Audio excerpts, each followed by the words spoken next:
Let me first greet you all. Good day to all. I'm Romulo Gambol Ignacio, 64 years old from Quezon City. I'm married and have a lovely wife and 4 children that are all professionals now. I'm a physician by profession. I'm an internist and a kidney disease consultant.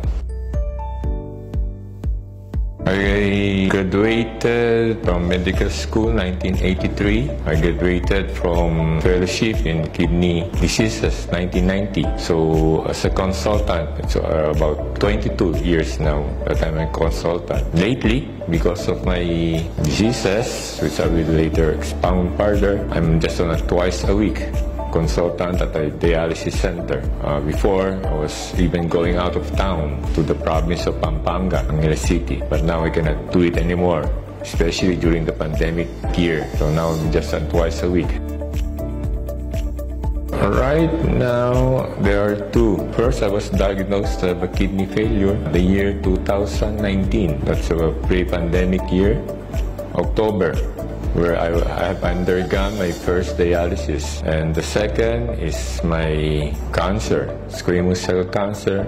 It was diagnosed pathologically by 2022, where the mass was extracted from my tonsils. Right now, I'm on a 3 times a week dialysis regularly at the National Kidney Transplant Institution. So as I expound further, my kidney failure is secondary to my being a diabetic, which I did not know that I have a diabetes until where I was confined 2004, where my sugar, I had known that my sugar was really elevated. It has been 15 years from then when I started my dialysis treatment. Before my undergoing my dialysis treatment, I was kind of weak. I do the things that I usually do. That's what's happening to patients with chronic kidney disease. So in layman's term, chronic kidney disease is where there's some chronic problem in the kidney. Actually, there are 2 types of kidney failure. That's acute and chronic. When you say acute, it can go back to normal. It can be reversed. But when you say chronic, your kidneys will not go back to normal. There will be some scarring in your kidneys. It may happen that before, maganda ihi mo, tapos later on, tumatagal, nawawala yung ihi mo. And that's that chronic kidney disease. At first, you don't know. You have already it until baka stage 3. Wala ka pa rin symptoms. Minsan stage 3 na malalaman na lang during a check-up. Hindi nga makikita na lang na mataas na yung creatinine mo, mababa na yung hemoglobin mo, pero wala ka pa rin naramdaman. You deny it na you have kidney failure. Gagamutin ka muna na conservatively, not necessarily dialysis agad. Pero hanggat kailan, will come a time na maging stage 5 siya, then that's kailangan na yung dialysis. Stage 5 meaning about 5% to 10% na lang ang function ng kidney mo. Ang kidney natin, ang pinaka-function niyan is a filter. Nililinis niya lahat ang byproducts na mga kinakain natin, yung mga dumi. Nilalabas niya through the urine. Ano nangyayari sa kidney failure? Because the kidney is failing, hindi niya ito ma-filter. Hindi niya may labas lahat, may natitirang dumi sa katawan natin. And that those mga metabolic waste na yon, yun na ang nakaka-apekto the whole body. Meaning, from your head, from the brain, to your feet. Ganyan, kalala. Even the organ systems, the heart, the liver, the blood system natin, they're affected by these waste products not being excreted by our kidneys. So, nga nangyayari, blood system, bumababa yung hemoglobin mo, naging anemic ka. Lumalaki ang heart mo, yung iba, nagkakaroon ng liver failure, yung iba, yung mga nerves, mga neuropathies. So, yun ang nangyayari sa isang pasyente na diagnosed na may chronic kidney disease until magiging dependent na sa dialysis. When you undergo dialysis, usually lifetime. Pero some are lucky, meaning, maski na nag-dialysis, factor na na-enhance pag fail, pero minsan buwabalik uli, not necessarily normal. Bumabalik siya sa dating level na hindi mo na kailangan mag-dialysis. May mga ganun instance, pero very rare yun. Usually, when you started dialysis, tuloy-tuloy na yan. Until if you wanted to undergo kidney transplantation, doon lang pwede mag-normal ang iyong kidney, ang tinatawag na serum creatinine levels. Yun ang tinitingnan lagi ng blood chemistry na yon, na serum creatinine, yun ang pinaka-check, na ma-check na kung mataas, may sign na nagki-kidney failure ka na. Weakness, hindi makatulog, hindi makakain, sometimes nauseated. That was the pre-dialysis symptoms ko noon. Hindi mapakali, buti lang, hindi ako encephalopathy, natatawag o naapektuhan yung brain ko or nag-seizures ako, buti lang wala yun. Pero usually, those are the mga signs and symptoms. May kidney failure ka na. It depends ngayon yung swelling sa paa. So kung namamaga ang paa mo, kasi swelling sa paa, yan ang sign na sobra na yung tubig sa katawan mo.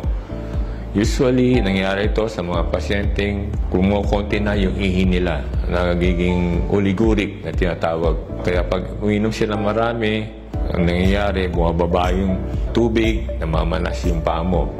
Hanggat paakyat na yan. No? Iba nga, lumalaki din ang tiyan, nagkakaroon ng tubig sa tiyan. At pinakamalala, pag napunta yung tubig na yun sa baga, mahirapan ka lang huminga. Kaya tawag na congestion. At first, hindi naman nangyari yung nagmanas ang paa. May mamanas, pero wala. Balik-balik. You know? Kasi pwede because of diabetes, kaya ka pwede kang magmanas eh. Pero lately na, kasi medyo kumunti na yung ihi ko, lumaki na yung malas ko. Nandiyan na siya. Nawawala na lang pag nagda-dialysis ako. Kasi pag nagda-dialysis, yan ang nangyayari. Inihigop niya yung sobrang tubig sa katawan mo. Pero after dialysis, mapadami na naman yung ko, andyan naman siya. Kasi yan tinatawag na dependent edema naman. Kasi sa mga kagaya ko, lalo yung mga diabetic, yung mga capillaries, mga blood vessels, may tinatawag tayong albumin na nagpe-prevent na lumabas sa interstitial spaces yung fluid. Pero nangyayari, pag may interfere ka, pati albumin mo, nagsisipaw kasi sa iyan, kaya bumababa, kaya lumalabas ngayon sa interstitial fluid. Yan ang cause ng pagmamanas. Before August, may na-feel akong bukol dito sa may lower mandible ko, dito sa cervical area na tinatawag. Lumalaki siya, pero hindi ko pinapansin.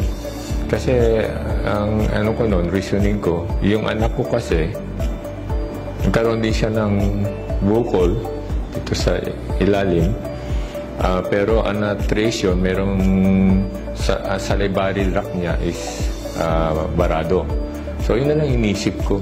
Hindi ko na siya pinoblema talaga. Pero ang pinaka naging conscious na lang ako, yung uvula ko. So yung uvula, yung nasa, pag-open natin yung mouth, yung nakakahang na parang nasa gitna, parang napipil ko, parang wala siya sa gitna.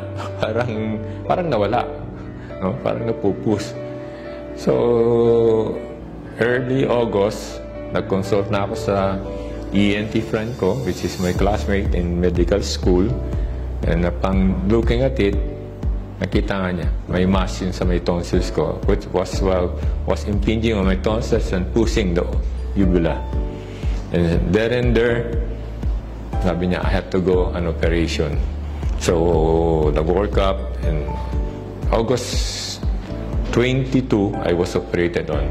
So, ang pinaka-symptom na naramdaman ko lang is parang madali akong madahak o masamid. Parang wala naman akong problema sa pagkain, pero yun lang, parang madali lang akong madahak.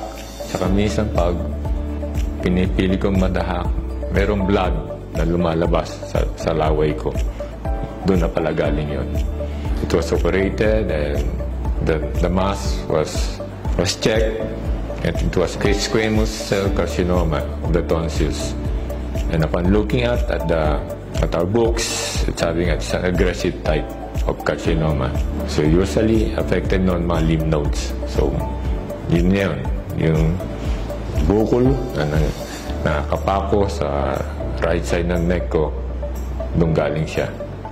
So naging successful naman ang aking operation. 2-3 days, nakalabas na ako ng hospital. I was already taking then the elixir.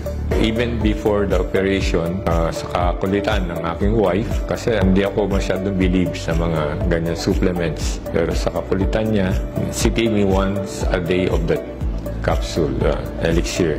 And upon operation, after the operation, in-increase niya. Siya yung akin naging doktor noon. Ginawa niya 3 times a day. Sabi niya, yun daw kailangan, 3 times a day. So sige, sunod lang ako. Walang mawala. Kasi napacheck muna rin kami sa aking oncologist, yung cancer specialist. And sabi niya, I have to go chemo and radiotherapy. Pag i-undergo ko yun, lalo in radiotherapy, I have to be on an NGT or ilalagyan ng tube sa may aking stomach para doon ako makakain. Kasi pag na-radiotherapy daw ako, matutuyo yung aking lalamunan, yung aking dadaanan ng pagkain, wala akong dadaanan. So, kailangan lagyan ako nun. Tapos, that will be a daily basis. Tapos, chemotherapy, another, you know what's going on after chemotherapy. Panghihina ka rin, magsusuka ka. Tapos, nag-dialysis pa ako. Naisip ko, ano na itong ano na, I cannot do those things. You know? So, I made up my mind. I will not undergo chemo or radiotherapy anymore. If it's God's will, it's God's will. Basta dialysis na lang ako. So, sinunod ka lang yung wife ko. Aside from that, siyempre, nagdasal po ako. Prayers. Prayers is powerful. So, after mga ilan days or weeks, upon taking the 3 times capsule of elixir, napapansin ko, lumiliit yung aking mass dito sa aking leg. And eventually, nawala siya. Without doing anything, kusa siyang nawala. And doon ako namangha sa power ng prayer and magagawa ng elixir. Kaya since then, that was August 22, 2022, hindi na po ako natigil. Minsan lang, napatigil kasi wala na kami stock. Doon ko na napansin naman, nung nawala yung stocks namin, hindi ako nakainom, may tumubo naman na bukol sa bandang baba at medyo masakit siya. Pero after taking it again, medyo nawala yung sakit. Tsaka ngayon nga, lately, medyo lumilit siya. So, elixir has done me good. Not only na wala yung bukol ko, at the same time, actually, yung sign of cancer, last week, pa-check up ako sa aking ENT, yung nag-opera, and wala siyang nakitang sign ng cancer. Ang sabi nga niya, na may experience siya na pagka-opera, after a week lang, na hindi nag-undergo ng bumabalik uli yung mass, yung tumor. Pero sa akin, all cleared up. Malinis. Though, yun nga lang, gusto niya work up pa yung medyo yung bukol, yung kulani. So, tingnan natin. Kung ano pa yung kasi gusto niya ako mag-laryngoscopy uli, gusto niya ako mag-MRI. Tingnan natin. Sabi ko, just take my elixir regularly. Kasi hindi lang yun ang nagpansin ko. Medyo gumanda din yung pangatawan ko. May strength. Hindi ko masasabi 100% bumalik na yung strength ko. Madali pa rin akong mapagod in a way kasi affected na yung nerves ko. Being a diabetic and a kidney patient, maapektuhan talaga yung nerves, lalo sa mga legs ko. So, siyempre, pag medyo affected na yon, yung mga nerves mo, manghihina ka na sa paglakad mo, madali ka ng magpapagod. Pero, kung naka-steady lang siya, gagawa ko, I can do things na dati kong ginagawa. For example, gusto marinig ng wife ko to, ako po yung naglalabas sa bahay. So, those things, ako yung nagsasampay. And again, I can do those things. Appetite ko, okay lang, pero siyempre, I'm trying to control. Hindi naman pwede sa akin dialysis patient na malaki yung maraming kakainin. Pero nagkakaroon ng lasa yung pagkain ko. Masasabi ko lang, aside from prayer, elixir has done something positive in my life, which I will continually thank the group for distributing, for having this stem cell, this elixir here in our country. First muna, what elixir have done to my kidneys. Dati kasi, once a day lang ako umiihi. and almost konti lang. Pero after taking the elixir, napansin ko, medyo dumalas yung pag-ihi ko ng 3 times a day, pero konti pa rin. In a way, isang positive pa yun na nangyayari. I will recommend to my other co-dialysis patients, also to my own patients, why not? Try it and test it kung magkakaroon ng positive response sa kanila. Kasi pag kidney patient, dialysis patient ka, nakakalungkot. Totoo po yun. Nakatali ka doon ng 3 times a week, punta ka dialysis unit, 4 hours na nandun ka lang, and parang nakakabagot, parang hindi mo magawa yung gusto mong gawin, may limitations, lalo yung mga may problema na sa puso. Pero those things sa akin nakatulong ang ano. So baka makatulong din sa aking mga pasyente. Based on my experience, I have been healed by elixir placenta of my squamous cell carcinoma. As for me, kasi I'm stage 1, kasi because may lymph node nga eh. So may metastasis na ako sa lymph node. And experience-wise, nawala siya. So cancer patients, they are clinging to be healed, hoping to be healed. They try to do anything to be healed. Why not? I can say, why not try? It might do good. It might make a miracle. Pero siyempre, the very first one is prayer and trust in God. And then try to take the elixir baka sakali. So, I will, if given also the chance, I will promote elixir to such patients. Yes. I can vouch for its effectiveness lalo na sa akin. So, I can vouch. Sana mas maganda kung hindi lang ako na bigyan ng ganitong ng stem cell. No? Message ko lang para sa grupo, lalo na yung mga kakaya kong nakasurvive, I mean, na tulungan ng elixir. Let's come out in the open. Let's promote the drug. Kasi sa akin, malaki po na itulong. Yung katawan ko, yun feel ko na mas maganda ang feeling ko. Mas naging positive ang outlook ko sa buhay. Di kagaya nun na medyo nalulungkot-lungkot na rin ako. Naisip-isip na rin hanggat kailan na lang ako. Pero ngayon, lately, sabi ko, may buhay pa rin ako. May pag-asa pa rin. May katulong pa rin. May pinadala si Lord as supplement. Makakatulong sa atin, hindi lang physically, pati emotionally, makakatulong na malaki. As my final words, I recommend the supplement Elixir Placenta na i-take nyo, i-try nyo. So, I'm promoting the drug personally because of what it had done to me. It is a tested supplement that give good results, especially to those who have taken it already. Don't mind the expenses. It's just money. Be given back to you. Be mind of what you feel.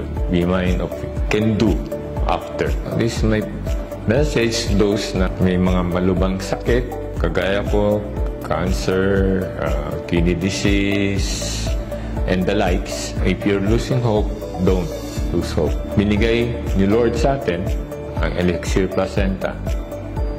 In a way, makakatulong na not necessarily total healing para sa atin, kundi parang healing of our physical bodies, healing of our emotions, para hindi tayo ma-despair, hindi tayo laging malungkot. Nakatulong sa akin na malaki ang elixir.